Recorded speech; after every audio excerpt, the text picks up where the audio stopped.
Nah, saatnya kita masuk ke tema utama nih pada pagi hari ini. Berdiskusi soal hadirnya kemarin. Berdiskusi soal diskusi. Ya kan? Diskusi kebangsaan kan? Iya. Lanjut, Bi, terus. Perhati aja kalau gitu.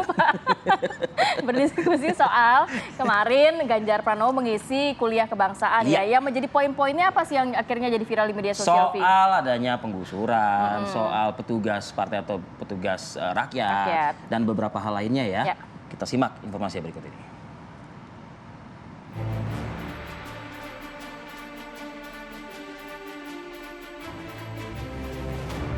Bakal calon Presiden PDI Perjuangan Ganjar Pranowo hadir memenuhi undangan mengisi kuliah kebangsaan di Fakultas Ilmu Sosial dan Ilmu Politik, FISIP di Universitas Indonesia Depok, Jawa Barat.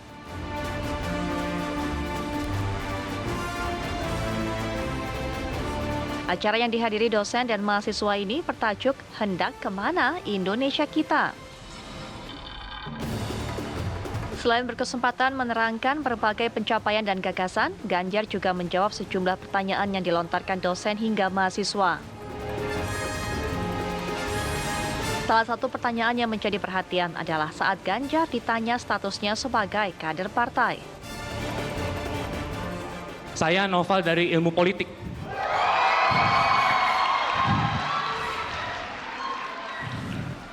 Pada tanggal 21 April, Bapak dicapreskan oleh PDIP oleh Megawati Soekarno Putri.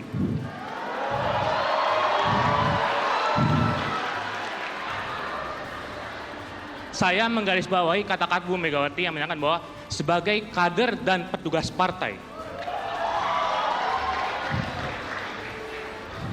Jujur saja saya mengagumi Bapak, merasa kecewa. Ternyata Bapak yang diharapkan sebagai petugas rakyat ternyata petugas partai.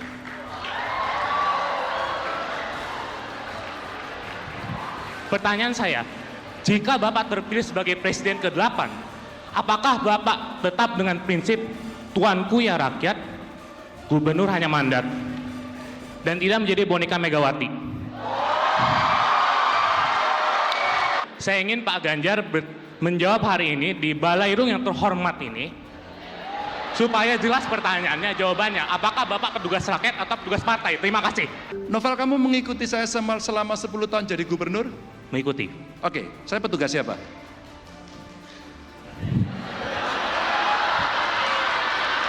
Finish. Saya kader partai. Tapi presiden bukan. Gubernur bukan. Itulah melayani.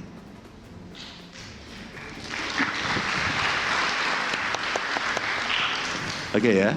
Jadi kita bisa membedakan ketika kita sudah berada di jabatan, apa yang kita lakukan. Maka kalau Anda riset tentang saya, apa yang saya lakukan, adakah kemudian saya hanya berpihak pada partai saya? Mungkin nyaris Anda tidak akan menemukan itu. Undangan mengisi kuliah di FISIP UI diharapkan sebagai gambaran ide dan gagasan kepada publik, khususnya sivitas akademi akan bakal calon presiden 2024. Tim TV One mengabarkan.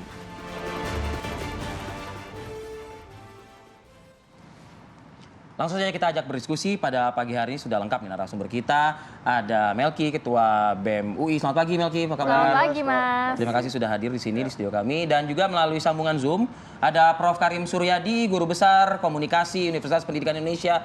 Pagi Prof, Assalamualaikum. Selamat pagi Prof. Karim. Selamat pagi, udah Rifki, Latih sama Rifki juga Bang Arya Bima ya. Ya. Dah, ini saya baru mau memproklamirkan ini saya. Iya. Mas Arya Bima, politisi partai PDI Perjuangan. Sorry. Selamat pagi Mas Arya, sehat Mas? Soalnya harumnya udah tercium dari kejauhan. Selamat pagi. Selamat pagi, Pak Arya. Merasa terhormat Mas Arya loh. Ya kan yang memperkenalkan seorang profesor komunikasi luar biasa ya. Saya ingin ke Melki terlebih dahulu. Melki, kemarin berlangsung berapa lama Mel di FISIP? Ya kurang lebih 2-3 jam ya berlangsung. Banyak hal-hal poin-poin menarik, baik itu pertanyaan dan juga jawaban dari Ganjar.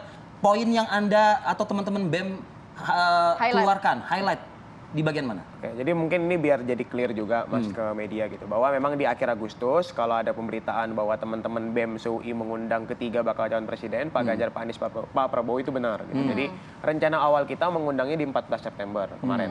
Tapi kita reschedule karena Pak Ganjar sedang umroh dan Pak Prabowo katanya ada tugas negara di Laos. Jadi kemungkinan besar jadi 26 September. Nah, acara yang di FISIP kemarin itu acara dari Dekanat FISIP UI. Judulnya Kuliah Kebangsaan. Jadi Kuliah Kebangsaan ini memang acara tahunan, tapi karena ada momentum Pilpres di 2023 ini menjelang Pilpres gitu. FISIP UI mengundang Pak Ganjar, Pak Anies dan juga Pak Prabowo. Pak Anies sudah beberapa minggu lalu. Sekarang Pak Ganjar. Dan kalau ditanya secara umum bagaimana, pertama kita mengapresiasi yang mau hadir dulu. Pak Anies, Pak Ganjar kan mau hadir gitu. Kemudian akan ada Pak Prabowo juga gitu. Kalau jadi gitu. Jadi kita mengapresiasi mau hadir karena memang concern terbesar dari BEM UI dan teman-teman mahasiswa itu adalah ayo kita buat 2024 ini jadi pertarungan gagasan gitu.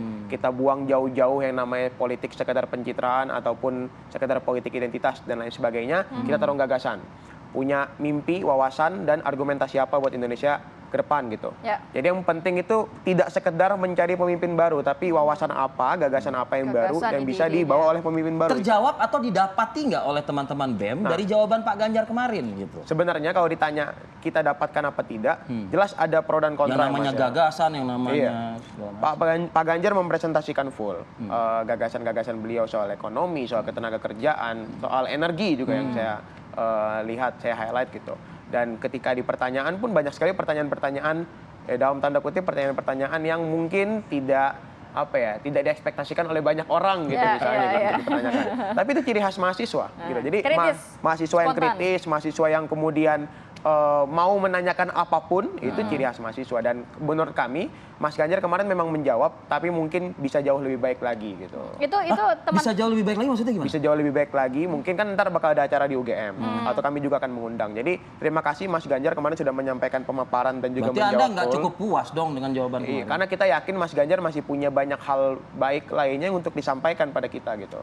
Mungkin kemarin kurang terbahas secara paripurna ya, waktunya kurang mungkin, atau pertanyaan-pertanyaannya juga mungkin masih banyak yang belum terjawab dengan maksimal gitu. Jadi sepertinya kita butuh banyak forum-forum lain. Dari pertanyaan Noval itu yang kemudian viral nih di media sosial. Jawabannya adalah Anda mengikuti nggak saya selama 10 tahun. Itu jawaban yang menurut Anda seperti apa?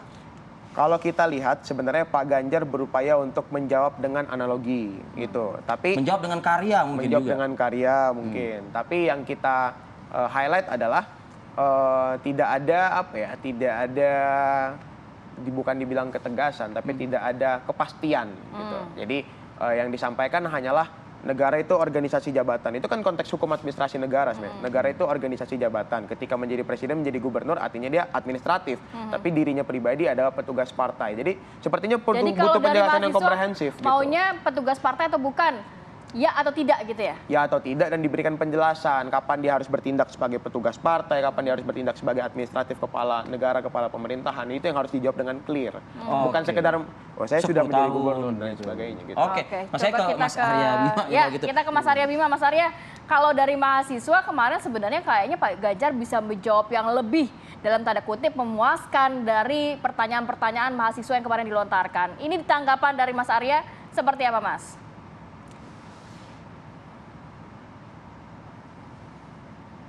Selamat pagi, Melki, selamat pagi. Saya apresiasi dulu kepada kawan-kawan MUI yang telah menyelenggarakan acara FISIP dalam kaitan sebagai FISIP UI sebagai salah satu sarana untuk memberikan ruang para calon presiden ini untuk menyampaikan ide gagasannya. Ini penting sekali dicontoh untuk lembaga-lembaga yang lainnya termasuk pusat-pusat studi, karena kita mengingat bahwa kampanye sejenis adu gagasan hanya berlangsung kurang lebih 2 bulan, efektif nggak nyampe. Iya, pendek waktu. Yang pertama saya akan respon bahwa jawaban Pak Ganjar ini tepat bagaimana hal yang terkait dengan petugas partai yang saat ini sebenarnya perlu dibawa dari perdebatan politis menjadi perdebatan akademis.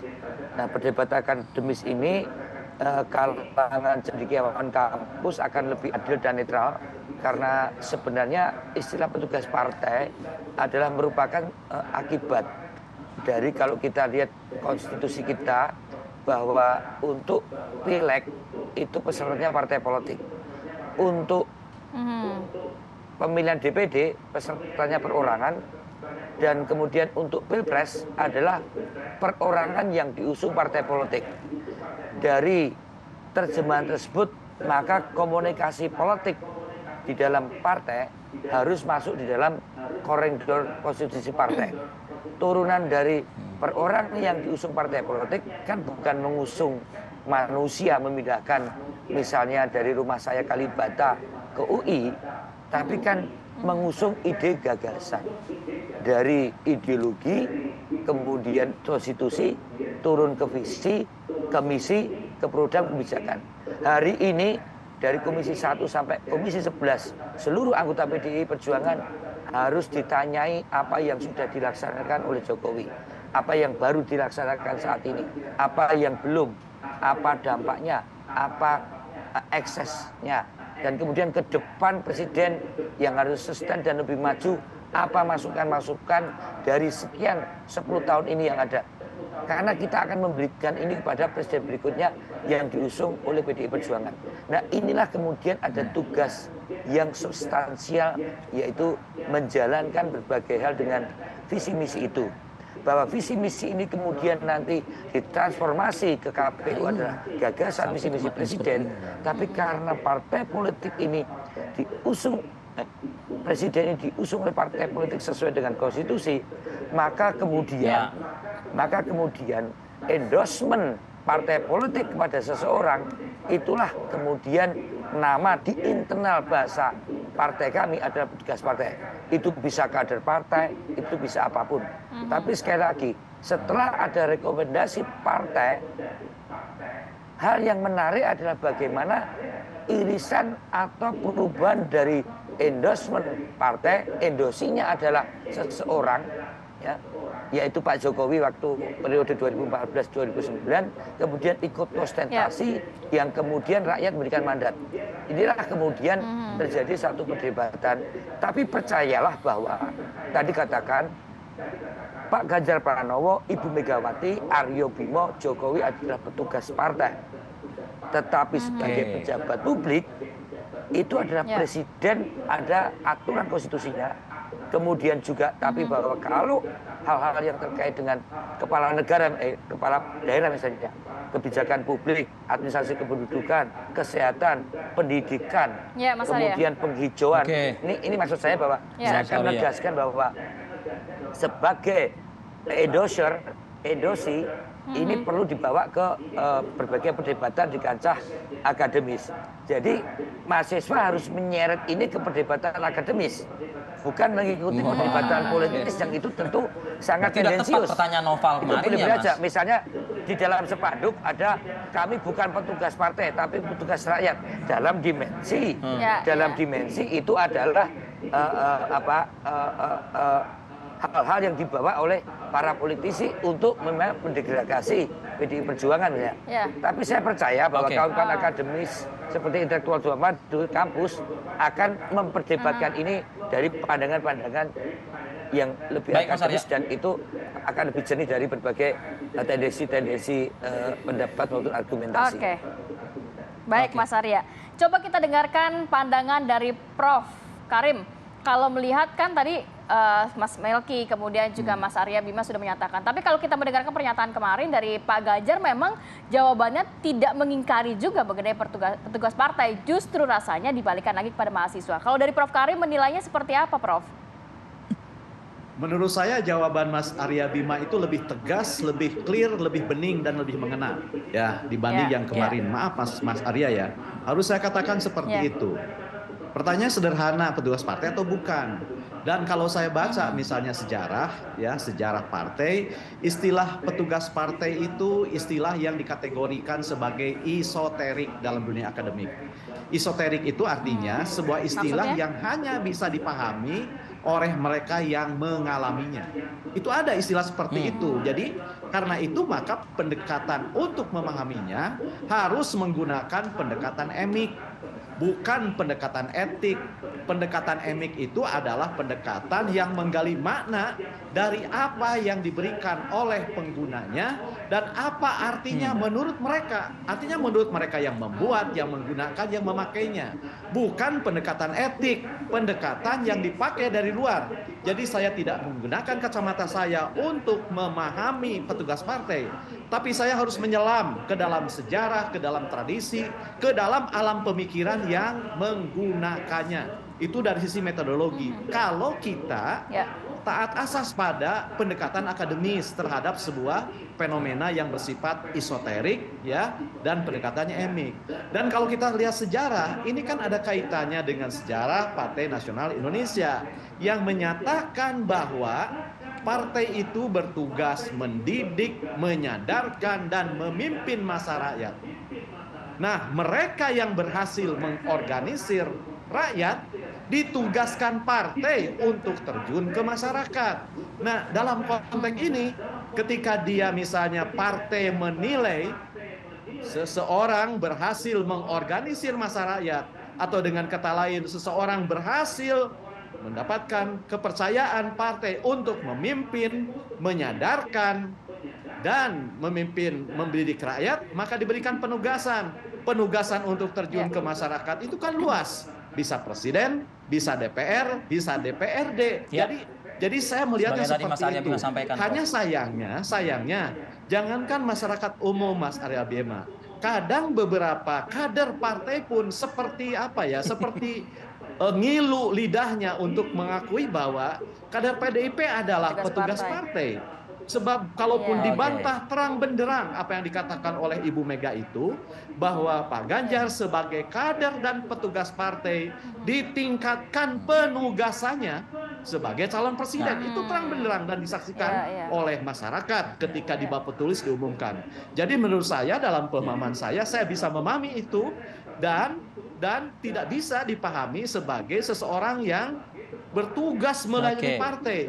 Jadi menurut saya idiom atau istilah atau diksi petugas partai itu adalah mekanisme PDIP untuk menyeleksi kadernya yang dinilai bisa mengorganisir massa rakyat, kemudian diberikan tugas, apakah tugasnya sebagai presiden atau tugasnya menjadi anggota DPR. Perkara sudah ditugaskan dan terpilih menduduki jabatan yang ditempatinya, ya itu akan tunduk pada norma yang berlaku pada jabatan itu. Sebab saya yakin, saya tidak menemukan gradasi pemahaman bahwa petugas partai itu akan mengurangi norma yang berlaku pada sebuah jabatan. Dan kita tahu sebuah jabatan publik itu harus lolos evaluasi 2 tahap. Pertama, seorang pejabat publik harus lolos seleksi pada norma moral yang berlaku umum. Jadi sebelum menjadi pejabat, dia harus menjadi manusia dulu. Sebelum harus dia menjadi warga negara Indonesia dulu. Nah, setelah lolos kualitas moral warga negara Indonesia, barulah dinilai dengan etika, dengan moral yang melekat pada jabatannya. Jadi saya memahaminya seperti itu ya, tidak tendensi kiri, tidak tendensi kanan. Tetapi saya harus taat pada makna yang diberikan oleh bahasa berdasarkan pendekatan akademis terhadap istilah-istilah yang bersifat esoterik. Saya akan mengatakan hal yang sama, saya akan mendekati dengan cara yang sama terhadap istilah-istilah lain yang juga bersifat esoterik. Baik, saya ke Melki. Melki, ini yang peserta divisi kemarin ini peserta mahasiswa angkatan berapa? Kebanyakan mahasiswa baru. Mahasiswa baru ya. Mungkin jawaban Pak Ganjar itu, kalau misalnya saya tadi mengutip pernyataannya Mas Arya Bima ya, yang juga kemudian oleh Prof. Karim adalah seharusnya kayak begitu tuh pernyataannya Mas Ganjar gitu kan ya, disampaikan oleh Mas Arya Bima. Mungkin terlalu berat kali ya Mas ya, Mel ya. Kalau misalnya buat mahasiswa baru menjabarkan pertanyaan novel tadi dengan dijawab seperti kayak Arya Bima. Mungkin ditahan dulu ya. Kita saya jeda berikut, kita akan lanjutkan diskusi kita, tetaplah bersama kami.